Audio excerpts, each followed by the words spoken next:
We're in island time, you guys. This is really exciting. We've been talking about this tasting series for quite a while. And it is hot outside, so these wines are just kind of perfect for those islandy vibes. Nice and high acid, cool, delicious white wine, and then a really beautiful, slightly chilled red that we'll get to later. Since we have Natalie, you're a newcomer to us, I will go through the whole intro and introduce myself and my co-hosts. My name is Gina. My husband and business partner, Aaron Lober, he's on a separate screen. He's not one of the co-hosts this evening. However, he is the co-host to my life and WINECULT. And so we started WINECULT, which is a boutique wine club and concierge service that delivers wine directly to your doorstep. We focus on small, sustainably farmed wine brands and unique varieties that help our wine community expand their palate. And when COVID hit, of course, everyone switched over to these awesome virtual events, which is where my journey with Mike and Allison, my lovely co-hosts, started. We have now done 5 at least tasting series together, and there's been multiple classes within each of those series. We have traveled together to Australia, New Zealand, South Africa, Italy, Portugal, Austria, California, Washington, France, Croatia, Slovenia, Armenia, Georgia, and Hungary. And in this island tasting series, we're going to be tasting wines from Santorini, Sicily, the Canary Islands, and Madeira. So Allison and Mike, raise your hand, wave to everyone. Thank you. Allison Levine is the owner of Please the Palate, which specializes in marketing and event planning. And she's also a columnist for the Napa Valley Register, a host of the podcast Wine Soundtrack USA. And she is also the co-host of a video series called Crush on This. And Mike Landucci is the creator of Wine Weirdos, which are 1-minute videos of wine reviews that help you discover unique wines from all over the world. His videos can be found on YouTube, Twitter, Instagram, and Facebook. And Allison is featured in a lot of them as well as Mike's son and a handful of other wine weirdos. For those of you who have not yet been part of this tasting series, we have a couple of traditions. I'll get to those in a moment, but just in terms to get the business out of the way, don't wait for us to start drinking a specific wine. If you want to jump right in, if you're eating something that's going to pair nicely with the red wine, go ahead and start in on that. Of course, we always work our way from the lightest bodied wine to the fullest bodied wine. So we will be tasting the white wine first, but it is your experience. It's your Friday night. So we are happy to answer questions on whatever wine you're tasting along the way. And please don't hesitate to ask questions. We'll be monitoring the chat, so if you don't want to interrupt us, you're welcome to throw a question or a comment in the chat. But of course, this is a small, intimate group, and we love it when you interrupt us so we can really get the conversation going. Our whole goal is to bring our wine knowledge and education and these awesome wines right into your living room. And so it's cool. It's really awesome that we fostered such a unique tasting group from all over the country, which is really fantastic. Okay, so our first tradition, we will be cheersing in Greek. I put it in the email. Of course, there is an entire Greek alphabet that none of us know, which is just fine. And another, Allison knows it. Allison is our Greek I don't know the rest. I was in a sorority. I had to memorize the Greek alphabet. So Allison, do you want to take us on the correct pronunciation of cheers, or do you want me to? Why don't you say it? Because I said I know the alphabet. I didn't say I speak Greek. I don't know. You never cease to amaze me, Allison. So it's surprising if all of a sudden you just lead this tasting in Greek. Okay. If you read Greek would be even more amazing. Yeah. Yes. Fun fact, Aaron's brother taught himself how to read Greek just for fun, because why not? So genius does run in his side of the family. Anyways, maybe not mine. So I put cheers in Greek in the chat. So everyone open that up. The correct way to say it is Steiniggesas, something like that. Steiniggesas. So everyone together with whichever wine you're going to be starting up this tasting with. Happy Friday, everyone. Steiniggesas. I think they have something shorter. They say, like Italians say chin chin. I think there's something that Greeks say, but I'm blanking on what it is. I can like hear it, but I can't. Yeah. So just to get these burning questions that I have out of the way, who has been to Greece? Only Allison. Okay. And so, well, you're our tour guide for this afternoon. It changes up a little bit every time. Between Mike, Allison, and myself, we kind of break this tasting down into 3 main sections. This afternoon, Allison is extremely well traveled, so she usually does this section. She's going to be doing the main country and grape overview. Mike's going to be zooming us in a little bit and talking more specifically about the winery themselves. We are featuring 2 this evening. Walk-in, yes, right? Yes. And then I will be diving really specific into the exact wines that we're tasting this evening and talking about tasting notes and food pairings. So that's kind of the format for this evening. Again, please interrupt us in the chat or over the video as well, because that's the most exciting part. And then before I hand it over to Allison, I like to give fun facts about the country that we're in, and especially because today is the beginning of our 2021 Tokyo Olympics. It is the perfect country to be in because Be there. yes, exactly. We might as well be there. I was supposed to be there. Oh, you were? Yeah, I was accepted as a volunteer for the equestrian events by the Tokyo Olympics Committee, but in around March this year, they decided they were not allowing any overseas volunteers, which, considering what's going on over there and how they're restricting everyone's movements, it's just as well. But I first applied for it in the fall of 2018. So I'm like, and I started studying Japanese, even though it wasn't required. So, I'm like, I should be there. Well, we're going to take you to an island instead. Yes.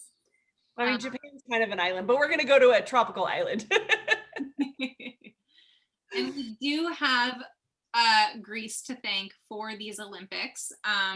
The ancient games were staged specifically in Olympia, Greece, from 776 BC through 393 AD, but it took 1,503 years for the Olympics to return. And the first modern Olympics were held in Athens, Greece in 1896. And of course, today they're held in a different country every 4 years, and in Tokyo today. Before this gorgeous island was called Santorini, it was known as an island called Kalist, which means the most beautiful one, which based on the pictures that we have seen, and I will show you as we go throughout this tasting, you will understand why if you haven't been there, like I don't think any of us have. This island sits in a water-filled caldera of a massive volcano that is thought to have ended the Minoan civilization on Crete, which blows my mind. You're taking my stuff, Gina. I promise I'm almost done. No, but you're taking my words. Okay. Do you want me to stop? No, go ahead. I'm just going to repeat everything you said. Okay. Until 1960, there was no electricity on the island, only donkeys and fishermen. So it's come a long way since then, because now it's a huge tourist destination. And finally, to bring it back to our focus of wine, there are over 100 varieties of grapes grown in Santorini. So those are my fun facts. Allison, please take it away. Tell us about Santorini. Well, I'm going to start just a little bit going back Greece, because we're not exclusively in Santorini today. We cheated a little and we went a little bit landlocked for our red wine, which I'll get into later. But Greece, as Gina said, is considered the cradle of Western civilization, and it's located in Southeastern Europe. It sits at the crossroads of Europe, Asia, and Africa. And it shares land with Albania to the northwest, North Macedonia and Bulgaria to the north, and Turkey to the northeast. So the Aegean Sea lies to the east of the mainland, and the Ionian Sea to the west, and the Cretan Sea and the Mediterranean Sea to the south. So we are talking water everywhere. Greece itself is almost an island if it weren't connected to Northern Macedonia, Bulgaria, and Turkey. So it has the longest coastline on the Mediterranean basin and the 11th longest coastline in the world. That is over almost 8,500 miles in length. And it features, Greece is made up of many islands. There are 227 that are inhabited. 80% of Greece is mountainous. And then as Gina had mentioned, Mount Olympus is actually the highest peak at over 9,000 feet. So there are 9 traditional geographic regions in Greece. There's Macedonia, there's Central Greece, there's the Peloponnese, which if you look on the map, if you go, that big pink area, it's connected to Athens, and then it's its own section. Thessaly, Epirus, and the Aegean Islands, which include the Dodecanese and the Cyclades Islands. There's Thrace, Crete, and the Ionian Islands. So Santorini is an island in the southern Aegean Sea that's about 120 miles southeast from the mainland of Greece. It is the largest island in a small circular archipelago that has the same name, Santorini. And it is, as Gina said, the remnant of a volcanic caldera. And it forms down there the southernmost member of the Cyclades group of islands. So as you zoom in there. So the island was the site of one of the largest volcanic eruptions in recorded history. The Minoan eruption, which is sometimes called the Thera eruption. It occurred 3,600 years ago at the height of the Minoan civilization. Now the Minoans didn't live there, they lived over on Crete, but they believe that the eruption left not only the large caldera that's surrounded by volcanic ash that goes hundreds of meters deep, but they believe it led to the collapse of the Minoan civilization on Crete 68 miles away because of a tsunami that hit the island. So it's a good thing that the largest volcano in recorded history was 3,600 years ago. Another popular theory they believe, and this is more of the Greek mythology, is that the Thera eruption is the source of the legend of Atlantis. So I'm going to go with it was just a volcanic eruption. But so Santorini is famous for its sunsets, and it is famous for its classic blue and white architecture, hence why I wore blue and white today. And I don't know, Gina, if any of the photos I had sent you, you're welcome to throw any up as we go. Great. It's what Santorini is also known for, aside from tourists flocking to watch the sunset. And when I say flocking, that's an understatement. It's also known for its wine. However, there are only 13 wineries on the island, and the island itself is only 11 miles long and 7 miles wide. So there 80% of the grapes grown are white grapes, and the most predominant grape grown on the island is Assyrtiko, and then there's a small percentage of Idani and Athiri. Those are the other 2 white grapes. I am not aware of all the other grape I don't know of any other grapes that make up 100 different varieties on the island, because when I was there, everything was Assyrtiko in its various forms, blended with a little Athiri and Adani. So interesting if they have others. So Assyrtiko is indigenous to Santorini, but it is grown in other parts of Greece. And surprisingly, I'm seeing it now grown here in the States. I have one sitting on my table from the Sassoon Valley, which is the backside of Napa Valley. And I was just in San Ynez the other day, and in Ballard Canyon, not the Hilt, they're part, do you know what's the other, the Hilt and, Oh my God, I just had one of the wines the Take other a day. picture of the label. Anyway, their other label that's in Ballard Canyon, they have Assyrtiko planted, and Sonoma of Rose. So I was a little surprised because that's not typical for us to see those Greek varieties here. But it is a white wine that many say tastes like a red grape because it can have a lot of vegetal elements and a lot of texture and body. It produces a white wine with really great aging potential, but it also, in case you've been picking it up and smelling, has very limited aromas. It's not a variety that screams at you the way Riesling does, or Pinot Grigio, or Sauvignon Blanc. Assyrtiko ranges from this really austere minerality and acid to a very caramel and oxidized notes as it ages. However, they're not actually, the wine is not oxidized. And when I talk about that, when we get into Madeira, we're going to talk about oxidized wines, meaning they've been exposed to oxygen, it hasn't killed the wine and the wine thrives on it.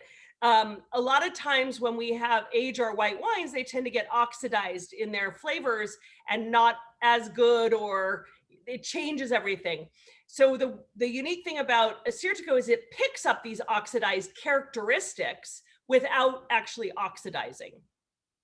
And one really cool thing is that malolactic fermentation does not take place in any of the white wines of Santorini. So none. And just to recount, malolactic fermentation is a secondary fermentation. It happens naturally in wine, and winemakers will stop it a lot of times with white wine or only do partial. After you convert the sugar to alcohol, the malolactic is converting malic acid, which are the kind of apple acids, into lactic acid, the more creamy, buttery acids. So when you have a really high acid wine and you do malolactic, it helps temper the acidity. But grape like Assyrtiko, it never ever sees it. So there are 3 PDOs, or protected denominations of origin. We know them as AOCs in France and DOPs or DOCs in Italy. So in Santorini, they're all for white wines. PDO Santorini is a minimum of 80% Assyrtiko, and then the other 20% can be either a Thierry or Idani. Then there's the PDO Nykteri, which is Nykteri, and it's the same PDO as PDO Santorini like we have today, but this wine must spend at least 3 months in barrel, and it can be barrel fermented. It has the option. And the name Nykteri means working at night. And so historically, these were the grapes that were pressed at night, and then they might have been barrel fermented and then were aged for 3 months in barrel. They tend to take on a more richness in the palate and take on some more of the more nuttier characteristics. And then PDO Vinsanto, not to be mistaken with Italy's Vinsanto. The Italians and the Greeks have a lot of overlapping, conflicting arguments about these things. But the Vinsanto must be at least 50% Assyrtiko, and Idani is added for the fruity aromatics.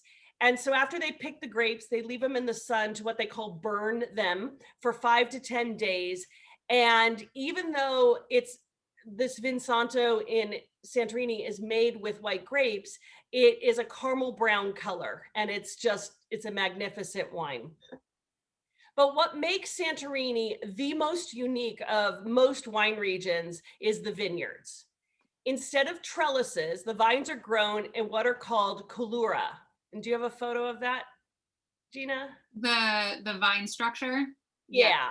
Collura means circle or basket. And what they do is the vine is wrapped around, and it's formed to protect the grapes from the hot sun and the strong winds. So when you look at this picture, those are the vines. So instead of standing straight up being manipulated to be on trellises, they're manipulated to grow in a basket. And when you lift up the leaves, you start to see the grapes developing under there. Santorini is an island that gets very, very hot, and there isn't a lot of shade protection. And then there are extreme winds that fly through. So grapes that are on vines, there are some that are on vines in certain areas, but the wind will rip the grapes right off the vine. It is just so strong. So this tradition goes back over 100 years, and many of the vines that are planted in Santorini are over 150 years old. So really old vines. The baskets are never planted in a straight row. They're sort of scattered around because new vines are grown from the branch of an existing basket. And a vine branch is then replanted in the ground, and it sets its roots wherever it wants. And once it sets roots, it's disconnected from the original basket. And then they take the vines and they wrap them in a circle by placing rocks below to raise them up and allow aeration come through so that the wind can blow through and let the grapes not suffer from any mold or rot. And they have to hand harvest, logically, all of these grapes because can't imagine a machine that can get under those little baskets. But Sorry, I have a question on what you just said about, so there's the original vine that's in this circle formation, and then you're saying that the next vine that comes out of it, they'll take one vine that comes from the original basket, bury that underneath the ground, that's roots, and then there's another basket that they start from before.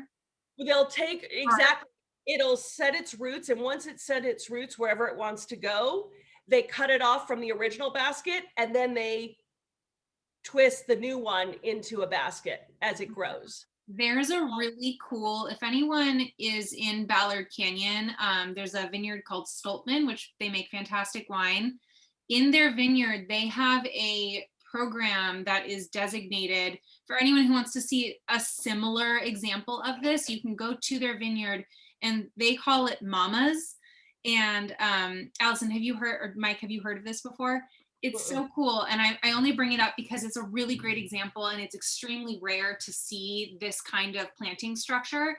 So they don't do the basket growth in the way that they do in Santorini, but they're just trellising their vines in the same normal way. But they do there's one original vine, and it's growing. It's almost at like a quarter acre at this point. And it's taken years and years, if you can imagine, because you're literally one year's harvest, and then they're shooting. So what they do is this is the ground. There's a vine here, that one of those vines they take and bury underneath the ground. The root structures grow here, and then up pops the new vine. That's like year 2. So every single year from the vine adjacent to it, this vineyard site is growing out like this, and it's so cool. And they don't cut off, so you can see one vine, like every single vine is connected. And anyway, so if anyone is interested in looking at something like that, you can go to Stoltman, because it's really it's unbelievable to be in that, because it's all essentially one vine. Yeah, it's a really cool concept, but there's a reason why, aside from doing it out of necessity because of the conditions. Because imagine the sun's coming down, and if you look at that basket again and you see how the leaves are over it, the grapes are protected from the sun.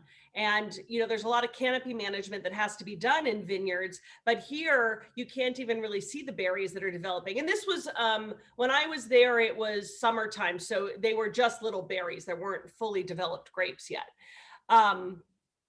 And so anyway, and then as I was saying, they place the rocks at the bottom just under the basket to raise it up to let air. So one of the things that happens is you get really small yields. This is a female winemaker in Santorini holding up what the basket looks like. So you can even see like the thick parts of the vine into the smaller areas. Now, Gina, there's a photo in there. I think it was the one I told you, Santorini 11. I will find it and bring it up. So one of the key things is the acidity that we get in the wines from Santorini comes from the soil. The soil is logically volcanic soil, because that is what Santorini comes from, and sand. But here's an interesting fact. Because it's sandy soils, what does not thrive in sandy soils? Anyone?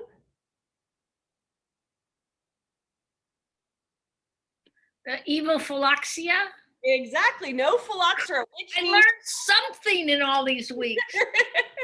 And what that means is that in Santorini, all of the vines are on ungrafted rootstock, meaning the original rootstock that the grape is grown on. A lot of times you'll take a rootstock and then you graft on the Cabernet or the Sauvignon Blanc, and it grows from there because you want rootstock that is impervious to these diseases. But in Santorini, Phylloxera does not thrive in sand. And so they're ungrafted rootstock. And they that is also why you can have 150-year-old vines, and they go really, really, really, really deep in the ground because they're looking for water that's stored in the pumice stone that comes from the volcanic soils. So there you go. In Santorini, the vineyards are not very big. They are usually, any given vineyard is approximately 1 hectare, which is about 2.5 acres. So usually the number of acres or hectares a winery owns are not all in the same location. They're kind of scattered throughout the island. And I think Mike is going to tell you a little bit more about that. But did you find that photo, Gina? I can see all of the other Santorini ones, but for some reason I can't find number 11. I think it was on page 2. What's in the picture? It's you see like the island curving like this, looking out at the water. Oh, But well, not at the sunset. not the Santorini sunset from Santos Wines. Well, you can do that one. No, yeah, you can do that one too. There's another you'll find with daytime. But just to give a little context of from the tourist side that's also going to fit in with what Mike's going to talk about. Okay, I think. Got it? No, I'm having a harder time finding that one than I should. Santos Winery is the cooperative on the island, and Venetzanos, which I think has closed since, is where the woman who was in the previous photo was the winemaker at. And these two wineries actually sit right at the curve of the caldera. So the island of Santorini looks like a crescent. And when you're at the very top in OIA,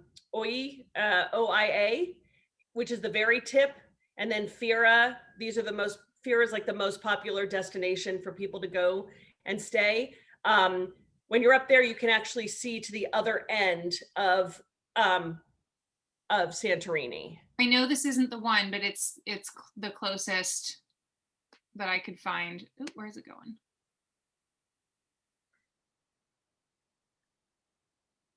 I can literally see Santorini 9 and 10. I think it's on the next page, it's separated out. But as you can see, when you're sitting there in the center, you're looking out and you can see the north and the south of the island. And one of the things, if you ever go to Santorini, this is my biggest tip for everyone, is they will tell you to go watch the sunset up in Oi, which is OIA, and I'm mispronouncing it, or Fia, which is at the top. And I did that one day. Along with like 20,000, and I'm not kidding when I say that, 20,000 other people went to watch the sunset in the exact same place. Narrow streets, you're like squeezing through people trying to get a view so that you can watch the sunset from the top. And then I sat at Santos Winery and at Venetzanos on 2 different nights at a table in the center of the caldera, watching some of the most beautiful sunsets I've ever seen in my life with no one around. So don't follow the tourists, go right to the center of the caldera. So there you go. So Mike, tell us about the Koitsygianopoulos winery. Yeah. Easy to pronounce. The Koitsygianopoulos winery was founded by the brothers Grigoris and Dimitris in the late 19th century. And that makes it one of the oldest continuously producing wine families in Greece. Today, 4 generations later, this winery continues to operate under the care and supervision of its present owner, Georgios Koitsygianopoulos. The estate vineyards of this winery are comprised of 37 acres of vines, which are cultivated, as Allison was mentioning, in that amazing basket tradition. But they also have long-term contracts with other farming families on the island, I think as Allison was referring to, which bolsters the amount of fruit available in this barren, sparse land. So they need to source fruit from all around to meet the needs of their winery. The vineyards lie in the areas of Voltanas, Megalokori, and Fira, which is in the northern, so that's the northernmost part of the crescent, I think you're mentioning. So based on the map, Fiera is at the top. Megalocora is right in the center, where I was saying is the best sunset. And then the third region is just below that. So you have the north, middle, and top of the southern part. So really throughout the whole island. They're sourcing from the whole island. Then they have their 37 acres of their own estate vineyards, but they're sourcing from all over the island. And the winery, most importantly, features an underground wine museum in their wine caves that features the history of winemaking on the island. The information they have dates back to the 16th century. And I think, yes, there's some photos of it here. So this apparently is something to check out when you're there, if you want to really get into the wine history of the island. I was blown away by the photos that Allison had sent. I want to go as soon as possible. It's really gorgeous. It looks amazing. It's a special place. I mean, while most people go to Santorini to go and lie on the beaches, I spend all my time drinking wine and visiting wineries. So. Not a bad way to spend your Santorini visit, Allison. And I did a cooking class as well, which was really fun to get to know some of the local ingredients. And how would you say was the food there? Because I saw you went all around and were eating different restaurants and stuff. The food is amazing in Greece, but on the island, there are a couple things that I had that they do. They look like little lentils, but they're not. And they make this wonderful puree out of it that is just delicious. And then they also have a strofetti, which is a local pasta. Yet if anyone's had traditional pesto from Liguria, Italy, called trophy pasta, there's an odd familiarity with it. When I was doing the cooking class, I had done a cooking class with my mom years ago in Liguria, where we learned how to make proper pesto. They gave us the trophy pasta and said, this little pasta, they're a little squiggly by hand. I have some if anyone wants to see. And they're tiny little, like someone rolled it and cut it off. And she brings out this bag of strofetti that looks just the same. And she said, this is a very special pasta local to here. And I said, it looks like trophy from Italy. And she goes, it's strofetti, it's from here. The women sit and they roll it out. And I said, well, that's what they do in Italy. And she looked at me like, what was I talking about? And it's the Greeks have invented a lot, and they are some of the worst marketers you have ever met in your life, because the Italians have marketed everything as Italian, including their olive oil. So, but yeah, the food is utterly delicious. The wines, I don't know.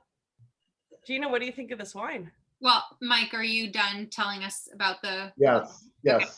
The main thing about this winery was the wine museum is incredible, and you're supposed to go check it out. And they're one of the oldest, which is. Yes. Yeah, so I'll include, for anyone who hasn't been part of this, I'll include I always send like a follow-up email with any important links that we may talk about. I'll include the link to this museum because there's a lot more photos that I didn't show that are really cool, because they kind of take you on like a photo tour through that museum. So if you're curious and wanted to take a look before you head to Greece in person, you can check that out. So I'll include those. But yeah. Gina, do you mind if I interrupt you for a second? So we were having a heated discussion because I was like, we've been here, we have been here. And so I texted Kim that we were having a heated discussion about it. We have been there. It is fabulous. It has the best view of the caldera. Like everything you said is so spot on, Allison. This is amazing. I'm so excited that we're retasting the wine. You were in the center, you were at this winery? Yep. I was like, Kim said, pull up photos, and I found the museum and all of the fun artifacts. So yeah, I can 10 out of 10, amazing. Yeah, and if I don't know exactly where their where their winery is. If you look on the back of the bottle, their winery is in the center part, which means that you would have been closer to the coast there. And I'm telling you, it is all hyped to go up to that top and sit with 20,000 bodies trying to see the sunset. It was the most. I found a corner in a bar where I ordered a wine, and I was like scrunched. We went to bars every night super early and just sat down and ordered a bottle so the owner wouldn't get mad at us. But totally, sit at a bar, find a good view that way. Do not stand in the street. Yeah. Great recommendation. So, Gina. Yeah, so I'm going to be talking about the tasting notes and the food pairing. And I just, as an aside, it was really interesting talking to my different wine reps, trying to find an Assyrtiko specific to Santorini, because what has been explained to me by a couple of my wine reps is that Assyrtiko grows all over Greece and throughout other places in the world as well, but its home is Santorini, like Allison has said. But it's almost like Chardonnay in the way that it really picks up its terroirs notes. And we had many options, many less expensive options of Assyrtiko that was in different parts of Greece, but we nailed down this one, which is actually one of the most expensive wines in this entire tasting, because we really wanted to bring you Santorini Assyrtiko, and it was really hard to find, so I'm really happy that we nailed it down. But it's really cool because this Assyrtiko smells and tastes exactly how you'd imagine a grape grown in lava beside the sea.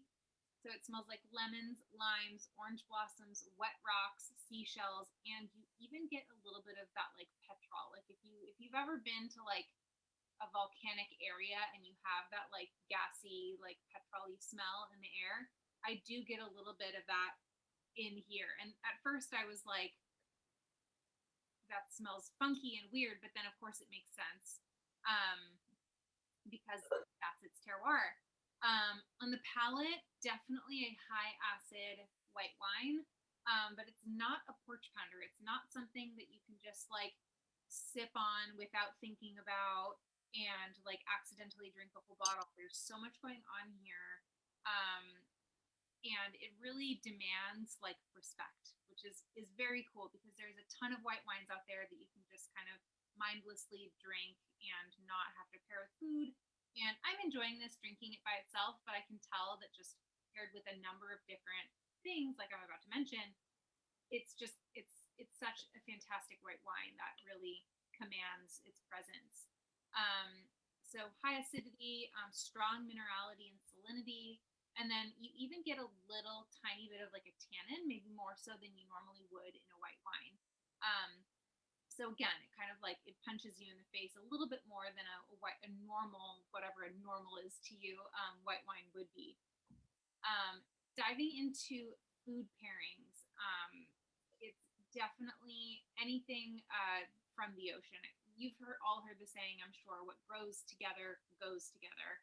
And so specifically in Sardinia, of course, you're getting all kinds of fish, squid, octopus, sardines, any kind of like salty seafood goes perfectly. But then also in Santorini, there's capers, fava, beans, and tomatoes, and those are the three of the main food items that are grown specifically. And so those three things pair really, really well with this as well. Yes, Yeah, the fava beans, by the way, are not what we think of fava beans. That's what I was talking about. They look like little lentils. Okay, so a different kind of fava bean, or are they? Let me check. I think I have a bag. Yeah. While Allison's looking at that, I also would like to note that this is not a white wine for sushi. Sushi is too delicate. You really want something salty that tastes like the ocean. So if you have sushi in front of you, put it away. It'll make it taste like aluminum. It'll bring out all those kind of metallic notes that you don't really want out of a fish. Okay, here you go. First of all, this is a trophy pasta. Just a tiny little squiggly thing.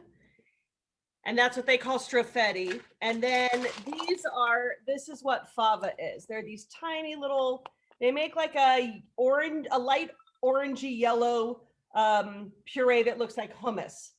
But this is what fava is to them versus the big white beans or the big green beans that we call them fava. That's so interesting. Yeah, because I was just imagining, I mean, the fava beans are huge, but that's totally different. So that's interesting. Hey, Gina? Yes. Your sound seems to have really diminished from the beginning, at least to me. I got that. I was having the same problem. Yeah, you could turn your volume up. ask that too. Can you guys hear me at all? Got quieter. You're quiet. Should I talk louder? Yeah, or check your mic adjustment, just turn the microphone setting up. Yeah, I don't know what happened because it wasn't like that in the beginning. It steadily went down as you were talking. Okay, well, I'm gonna finish there. Erin, will you come in here and help me? And then I will hand it back to Allison to talk about, we'll get into the red I'm wine. just showing you, this is what the puree that looks like that they make with fava. So it's very delicious. It's got olive oil. Can you put it a little closer to the camera, Allison? I'm on a little laptop. I can't tell what you guys can see.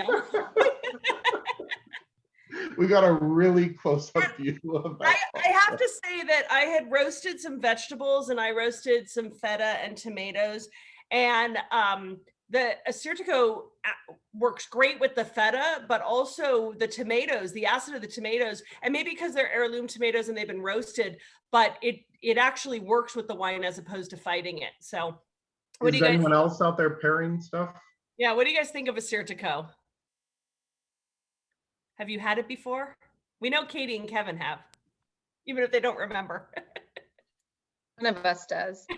Yeah, they clearly were having plenty of fun with the wine if neither of them remembers being there. So Allison, Mike, can you guys hear me a little bit better? Yeah, better. Yeah, that's better. Awesome, thank you. So what do you think of the Assyrtiko? It's really good. Mm.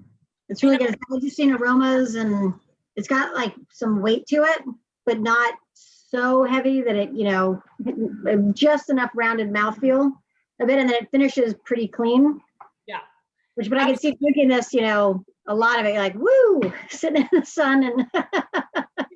And having it, and what's fascinating, and this is what blew me away, every winery I went to that I would taste Assyrtikos, aromatics are not their strong suit. You get minerality, absolutely, and you'll get that kind of flintiness, and you might pick up a little bit of something else, but you really do not get aromatics off of this grape.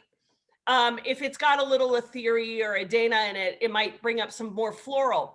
But when this wine ages, I don't know where it comes from, but it takes on these nutty caramel, floral notes, and you're like, the wine is stainless steel, it has no aromatics, and then suddenly aged, it's like a totally different beast. You expect that off of a Chardonnay that has been barrel fermented and aged in oak, and it's going to take on these characteristics. You don't expect it from a neutralish grape, but that's what's so extraordinary. Assyrtiko, my loves would be Assyrtiko from Greece, and Cruzado, as you all know now, from Portugal, and Riesling from Germany, and Chablis from Burgundy. And that would be my white wine heaven. I also, what I didn't get a chance to say earlier was, this is, if you haven't noticed, this is a 2017, and everything that I was reading about an Assyrtiko is, especially from this region, like kind of Allison just said, is they suggest getting an aged Assyrtiko that's at least 3 to 5 years old, which this is. So we really lucked out with this wine. So it's not 2019, and it's not supposed to be, or a 2020. Okay, so let's move on to the red wine, you guys. Okay, well. Yeah, sorry, I liked how on the label they actually have the vines that you were saying. Like, we just noticed that when we were talking. I was like, oh my gosh, there it is. Like, where? Like, oh yeah, the label logo. Yeah. Yeah, it's pretty cool. And if you didn't know any better, you'd think it was a bird's nest. Yeah. So now we are we're hitting the mainland again, and you have to understand, as I said, Santorini is 80% white wine. Any red wine they're doing there is not wine you're going to find outside of here, outside of there. I mean, we're there now, so outside of here. But and with the other islands that are even less, who produce wine, are less known. So we really had to go mainland for our red wine, and we did it with probably one of the most important red grapes of Greece.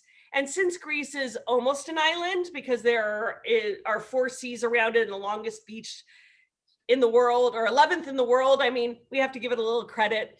We're going to go up to Macedonia in the north of Greece. That's approximately 1 hour west of Thessaloniki, which is Greece's second largest city, Athens being the first largest city. Nausa was one of the first regions in Greece to receive the Protected Denomination of Origin, the PDO, and they got that status in 1971, and it's home to the indigenous native grape of Xinomavro. Xino, which is Xino, means sour, and Mavro means black. And so you kind of think of this as the sour black grape, which is not so far off in its descriptors, but it's more for the taste when it's as a berry. It is the single grape that is permitted in the PDO of Nausa. So like Santorini only allows PDO Santorini to be Assyrtiko, in Nausa, they only allow PDO Nausa to be Xinomavro. And they do have very, very small amounts of white wine that they grow up there, but Xinomavro, they actually vinify white, they make it as a sparkling wine, they make it as a rosé, and it is a red wine. So this one little grape is quite a diverse little grape. Xinomavro is one of the 2 Greek varieties, red grape varieties, that actually put Greece as a country on the wine map in an international sense.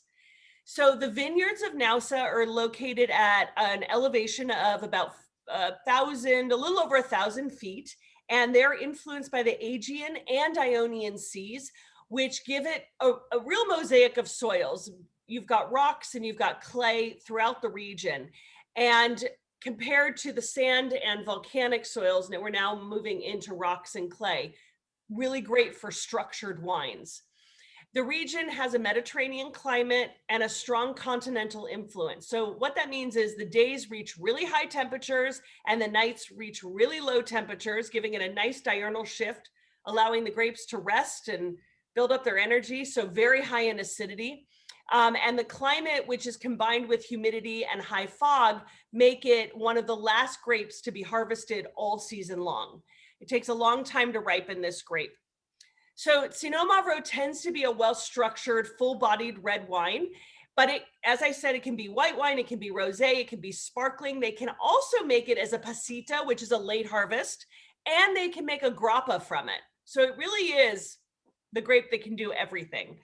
It's a really terroir expressive grape, so it changes character as it changes where it's grown. And that's not just grown in other places like Ballard Canyon that they're trying to do, but also within the region. It really is a sense of place.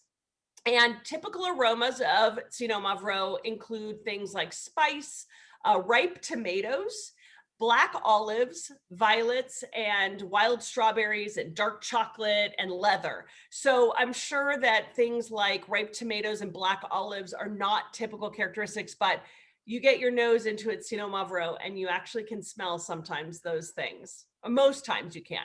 We have a younger one today, so we'll see. Xinomavro is not an extracted variety. It is a wine that has really high acid and really high tannins, but it also has a real elegance about it. And it has amazing aging potential. And it is often compared to a favorite grape of many people, which is Nebbiolo. And some people used to think that there was a connection since, grape varieties have traveled around the world and Greece is a really old growing region. Many people thought that there was a DNA relationship between them. They have not proven or disproven this yet. Right now, they are not related at all, but that is why people think that there's a similarity. A lot of times we think that the similarity, if you're a Nebbiolo fan, is because of the tannic structure. So big tannic textures on the palate. However, stylistically, when you taste these wines, there's a lot of elegance and a lot of freshness, which is, this is a young wine that we'll get into. We can drink a young wine of Xinomavro and we cannot drink a young wine of Nebbiolo. It will take the polish off of your teeth. And most importantly, if you like this wine, and you feel that it could be a nice table replacement for your love of Nebbiolo, just remember that you can get these wines, you can get Xinomavro for as low as $15. So it's a very affordable replacement for Nebbiolo and Pinot Noir lovers. So Mike, tell us about the producer. Okay, located at the border of the Nausa appellation, Timiopolis has 70 acres of vineyards in 2 villages. One is in the highest altitude with granite quartz soils, and one is on the flats with stones and calcareous soil. These vineyards are situated in the Valley of the Muses, which lies 60 kilometers east of the ancient site of Delphi. This area benefits, as Allison was mentioning, from the cooling winds that blow down from Mount Helicon. The Timiopolis family has owned vineyards in Nausa for several generations, farming grapes for other wineries. And in 2005, Apostolos Timiopolis, newly graduated from the University of Athens Enology program, began making wine with their estate fruit. So they were previously just growing grapes and then sourcing them to other wineries. And then the son, Apostolos, comes home from school, and there he is. And he becomes a biodynamic producer in 2009, although biodynamic certification does not technically exist at this point in Greece. He's known for that. And he focuses, as you're learning today, primarily on Pinot Magro, grown in the family's organic vineyards. Apostolos has become one of Greece's most important winemakers. They produce 160,000 bottles a year, and they export 97% of their wine. Quoting the winemaker to give you a sense of where he's leaning, he says, "Our philosophy is to use natural organic vineyard treatments and minimalist winery practices. The payoff is more than just sustainable agriculture and a healthier environment. It also produces better tasting wine. We don't follow protocols. Each year is different, and the winemaker has to be close to the vines. Balance is the answer, and nature respects you if you respect nature. We want to pick only the quantity that each soil can naturally produce and never press nature for more." So he is a low intervention winemaker, but he's more importantly, I think, we're learning, listening to the soil, listening to each vintage and what the grapes are telling him, and never pressing nature for more. Allison, I think you had lunch with him and his mom? Yeah. I should say I had lunch with him and his mom made it for us. So. Awesome. How, and what was that like? Oh, it was great. I mean, it was all home cooked food. I don't know. There are some pictures, if you have that, Gina, from the Nausa. It's very close up. Is there one that is there like a specific dish that you want me to share? No, I can't remember specifically what we had. It was just like all the different dishes she made. She made a lot of different flavors, and I mean, it was kind of cute that that's what his mom did. Like, very simple flavors, fresh from the garden. Wow. What is this? I want to eat that, whatever it is. It was a melted cheese with tomatoes and other vegetables inside. It's like everything I dream of. I know it looks weird, but I know what it is, and I just want to like eat so much of it. Yeah. So they have. And just, it's a lot of eggplant, tomatoes. Again, I was there in the late summertime, early fall. But really wonderful people. It is really family oriented. All the producers up there are family businesses. If you know what Italians are like, the Greeks are just like it. The mom plays a big role, and the sons are very dependent on their mothers. Something worth mentioning the Italians are just like them. No, they actually started everything, didn't well, they? actually, I have a true love for Italy and Italians, having lived there, having lived in the north, and I love everything Italian, but I know the frustration of working with Italians, of dealing with Italians. Other people understand what I'm talking about? My stepdad grew up in Sicily. Which is even worse than the relationships I have with the Northerners. But if you understand the headaches that dealing with Italians are, you'll understand when I say this. I worked with the Nausa region to do trade events for them for 2 years. And I remember after one event where they had shipped all the wine, not in labeled boxes, in the back of a car, where before each event we're like going through boxes trying to find. It was a mess. And I sat in the car with these 3 young winemakers, and I just said, I love you guys, but you make Italians look efficient. And that is how I feel about the Greek people. They're wonderful, but they make Italians look like they know what they're doing. And Italians, make everything look pretty, but they're not always the most efficient people. So, but they make really good wine. So this is the young vines, Mavro, but he also makes a more mature vine. It's called the Uranos. It's like Earth and Sky or something like that. And but it's just something Uranos. And you've had that. I have not had that, but I want to seek it out now. I'm very curious to try that. I have a whole rack of Pinot Mavro here that I've had for about 5-6 years. So anyone wants to come over and drink some aged Pinot Mavro and see how it is. Stacy lives. We're getting in the car tomorrow. Yeah. Our Uber's here in 20 minutes. As soon as this is done, we're on our way. Perfect. Gina, tasting notes on this one? Okay, yeah. So obviously we're drinking a much younger Pinot Mavro than what we could be drinking. There's two different sides to every story. So you're getting a lot more fruit notes on this, like stewed cherries, plum, a little bit of baking spice, raspberries. If we were to be drinking an older one, I think that there would be a lot more coffee, tobacco, and like baking spice that would be coming out. But it would be really cool if anyone hasn't opened up this wine. It would be cool to age it a little bit, but you can find plenty of fantastically aged Pinot Mavros out there as well. Well, I think the key here is this one's the younger vines, and it's the real distinction is the younger vines versus the older vines. And for me, this is just so incredibly fresh.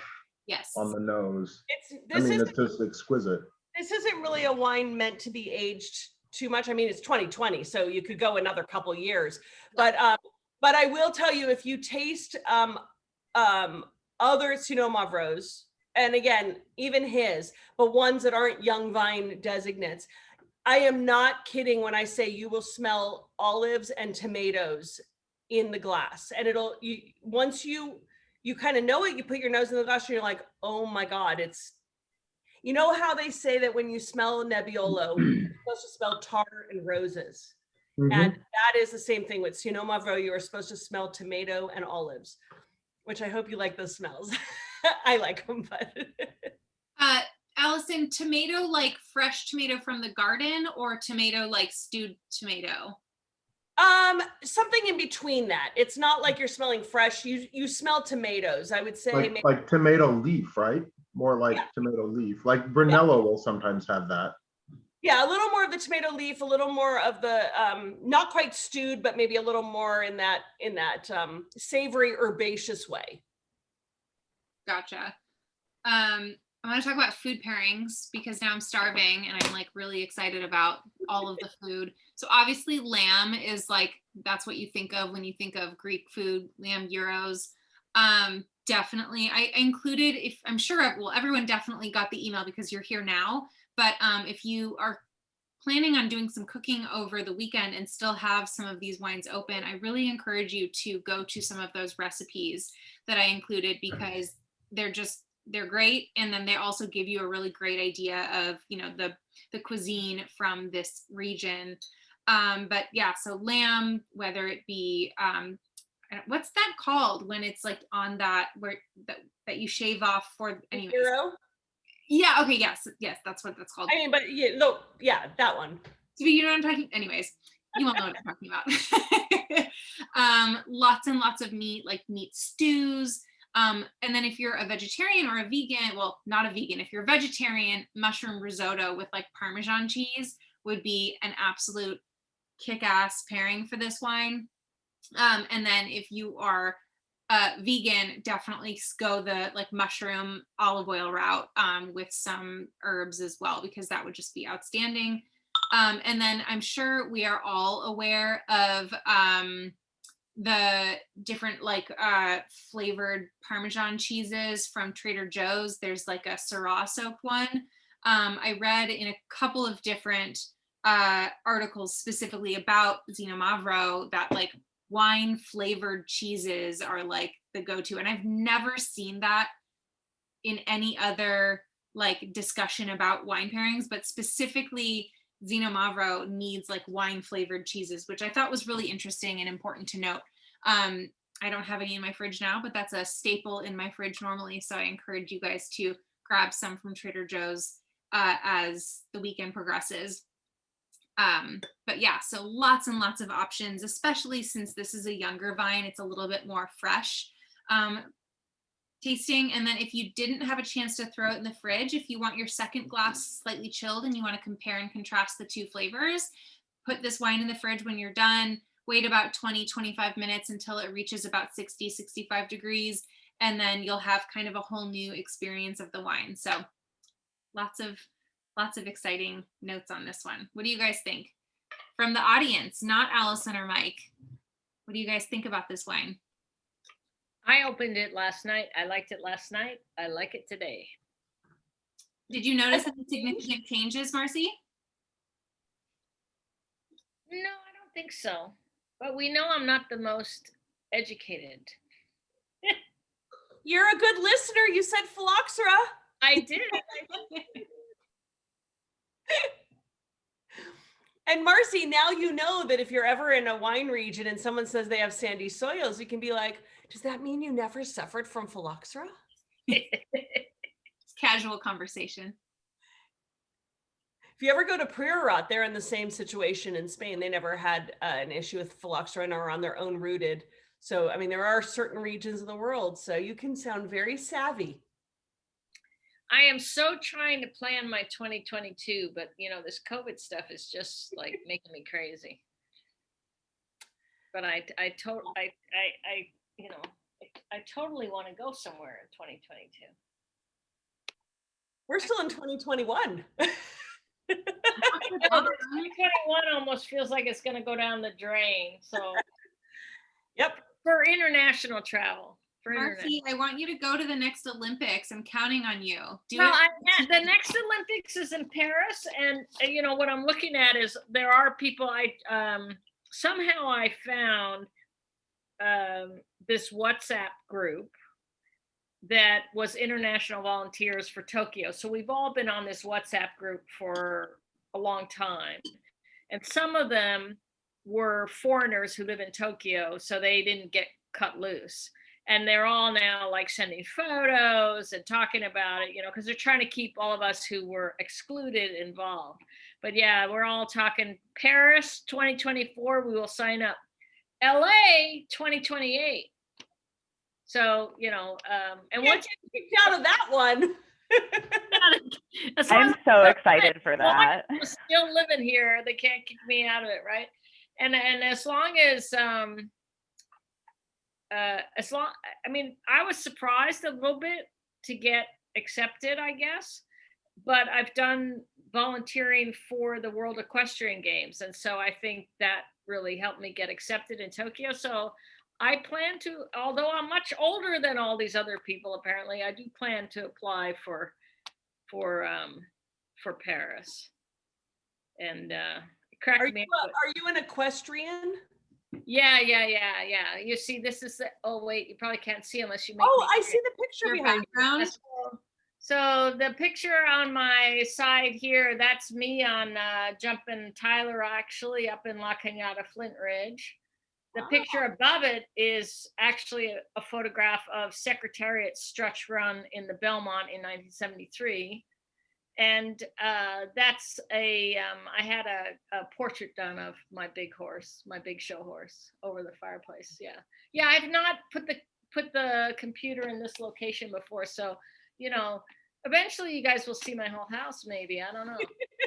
The background changes every single time, Marcy. I have noticed. I don't know if that's intentional, but I'm like, what room are we in now? As long as we're not doing cooking, when I took some cooking classes during COVID last year through the New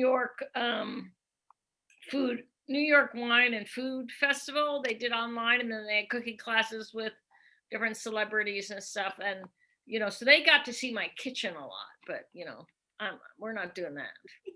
Not yet. Yeah, soon we're gonna make you all do demos for us. Yeah, I did cooking class like with Martha Stewart and Valerie Bertinelli and gosh, who else? Oh, the guys from Shake Shack, so I can make their great crab cakes now. Ooh. And I'm really drunk, so I can't remember the other people. But some really cool people. It was a lot of fun. And for my job, like at work, I'd be like, I gotta go because it was all on East Coast time. So I'm like cooking at, like 4 in the afternoon, 3 in the afternoon, or whatever. I'm like, I have a meeting now. They never asked me what my meeting was, but my meeting was with the New York Food and Wine Festival.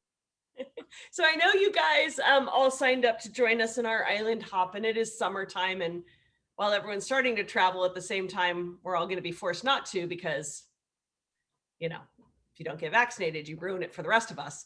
But but I'm wondering if you guys still like, even with going back to life, still doing virtual tastings. I kind of like it. Like I was saying to someone last night, I was at an event from like an alumni event for my high school, and just a small thing of all the people that work in food and beverage. And, they were saying something about virtual, and I said, I hope they're here to stay.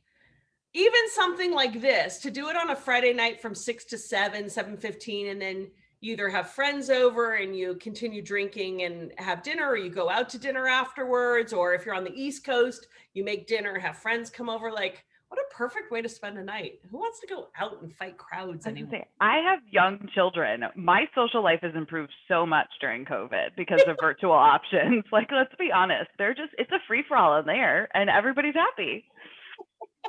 Yeah, and yet you can drink. You don't have to worry about Ubering. You can drive. You don't have to drive. You don't have to. Somehow your kids will get to bed, but at least they're in the house, locked in safely. I told them to go brush their teeth at some point. I think they're ready for bed. We'll see. Sure, I think it's great because it gives you access to things, and wines and experiences you wouldn't be able to try, like the winemakers. And, with this, like, I wouldn't necessarily know where to go or what to do. And so I think it's here to stay, kind of like the hybrid model of work. Like, I think these are, for sure here. And I agree, on a Friday night, I mean, my little nugget here who's making Legos but yeah, having wine and meeting new people and having fun. And for sure, at some point, we'll get to all meet up together, and Gina, you guys can plan a fun event. Yeah, I really would like to do that. Like, so for those of you who don't know me personally, I and Erin live in Santa Barbara, and I managed wine tasting rooms here in Santa Barbara County between downtown Santa Barbara and Los Olivos specifically for almost a decade. So I have lots of lovely connections, and I have been waiting for things to reopen, and they have, and I'm kind of feeling like there's an impending Gina. More closure. What? Honada. I know I shouted that out at you, but you were in the thought, and I don't have any connections to Honada, but I would love. Oh no, I do. I just was they just opened up a brand new tasting room. The Hilt did, and I went 2 days ago to go check it out. It is a beautiful, beautiful property right on the edge of Santa Rita Hills. Okay, yeah, I mean, it would be between Allison and I. We would make a kick-ass tasting tour for a day, and maybe we should do that. Totally. I would take the train from Glendale up to Santa Barbara like we did when we had a case up there, but this would be like more fun. So, Kim, you're in LA. Yeah, Natalie, where do you live? Oh, hi. Can you hear me? Yeah. Hi, I'm in Sacramento actually. Oh, not far. Okay. I used to go to work in Sacramento every week. Sacramento, it's cool. Oh, cool. I used to live down near LA. I moved up here. Very nice. Well, if you're ever in the area, let us know. We'll give you, if we don't have something planned in person, we'll give you a little itinerary to work off of. Or Natalie will have to plan a tour for us up in Lodi. Yes. Lodi, there is some great wine up there. Some great wine. Yeah. Cool. Anyone who was with us at the very beginning remembers having our very first tasting. We had an Acquiesce wine. She's there with her white wines, does a great food and wine pairing, and Sue's just absolutely lovely. And there's a winery, pre-winery, that does all sorts of weird stuff. Like they vinify white, a Grenache Noir, and they have what's the grape? The German grape, Dornfelder, and like just fun, cool things. So lots of fun things to explore in every region. Yeah. Well, you guys, I'm not, before we all head out for the evening, I know everyone's probably itching to get to see the recording of the Olympics event opening night if you haven't watched it already. Just two quick notes. Our next tasting, which most of you are part of it, is Sicily on August 6th. Oh, lost my volume. Can you guys hear me? So weird. A little. Okay. Oh, there. Let me adjust my. Oh, that's better. That's better. Better? Okay, I'll just get closer. So the can you see me? The next tasting that we're doing is on August 6th, same time, 6 p.m. It's a Friday. That's going to be Sicily. You will get my normal email from me probably the day before. And I'm going to be doing if you wanted to purchase any of the wine from any of these classes, I'm doing it a little differently. Before, I was putting it on my website and then I would send you the link and you would then purchase it from there. But I'm noticing it's just a lot easier to collect people's wines throughout the series and save you money on shipping if you wanted to purchase more. So I will include the final inventory number in my follow-up email that I send early this next week. And then it's just going to be first come, first serve. I really only have about 2 to 4 bottles left of each of these wines. So whoever says me first, I will honor that. But She's messaging you right now. I know, she always does. I saw the hands go for the desk. Yeah. But yeah, so just because there's so few bottles, I felt like just putting it in the shop was like an extra weird step that nobody cares to do. Shooting me an email is just fine. But yeah, so you'll get an email from me probably Monday or Tuesday, and that'll include some fun links from stuff today, the wine that we have left, and a reminder for the next tasting as well. And then other than that, we're done. But if any of you have any follow-up questions, now's the time before we log out. I was just gonna say, like, I love how you pack the wines. Like, it was so great with like each, like putting them with the weeks like together, you know, because you weren't sure, like pulling them out. And so, yeah, that was just great. Love the attention to detail and just made it simple. I was like, oh, perfect. So yeah, I love it. Yes. So thank you. I will credit my shipping assistant. I just hired a shipping assistant recently and I love her. She's amazing. So I will tell her props to her. All right, guys. Thank you so much. Have a wonderful weekend. I will respond to you via email, Stacy. Thank you. Kim, I'll see you tomorrow, and everyone will see you in 2 weeks. Enjoy the rest of your wine. Here's the Japanese. Oyasumi nasai. Good night. Now